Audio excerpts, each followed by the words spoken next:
Hello, on this beautiful autumn day. I've got a sticking rear brake. It seems to be clonking when I drive off, and I'm pretty sure the cylinder just isn't returning back to its original state. So, just to cover all eventualities, I've got a new brake cylinder.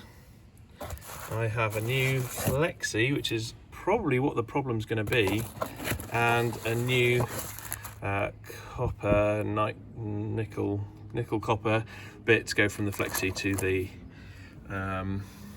cylinder. So as you can see, this copper bit here is pretty, I would say that's out of shape. It's not great, but if you look at this Flexi, look at that.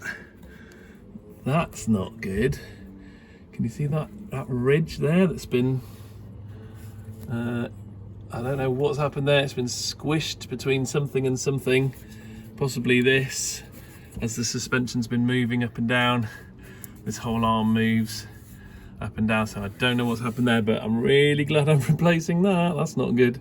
So what I've got to do is try and uncouple this here, and then try and work out what's going on here and uncouple that, and also get the drum off, which might be sticky because I think the brakes are stuck on, and then replace them with these lovely bits and then re-bleed. So we'll see how it is. I also got a new circlip which holds the cylinder on, which I hear is the worst part of the job, trying to get that on and off. And I've got some new rubber gaiters for the ones around the back here, which are a little bit disintegrated for the handbrake cables. All right, I'll let you know how I get on.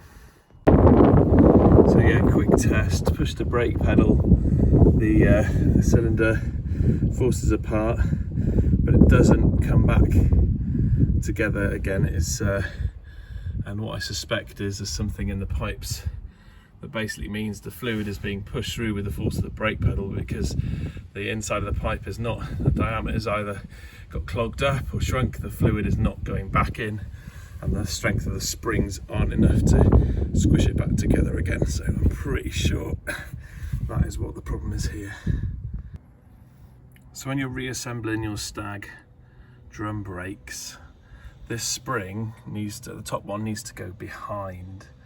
And so the way to do that, because it's really hard to do it once it's in place, is just make sure everything's disassembled, stick the handbrake lever through, and get both shoes kind of balanced on, and then put the spring before you've clipped it into this top bit.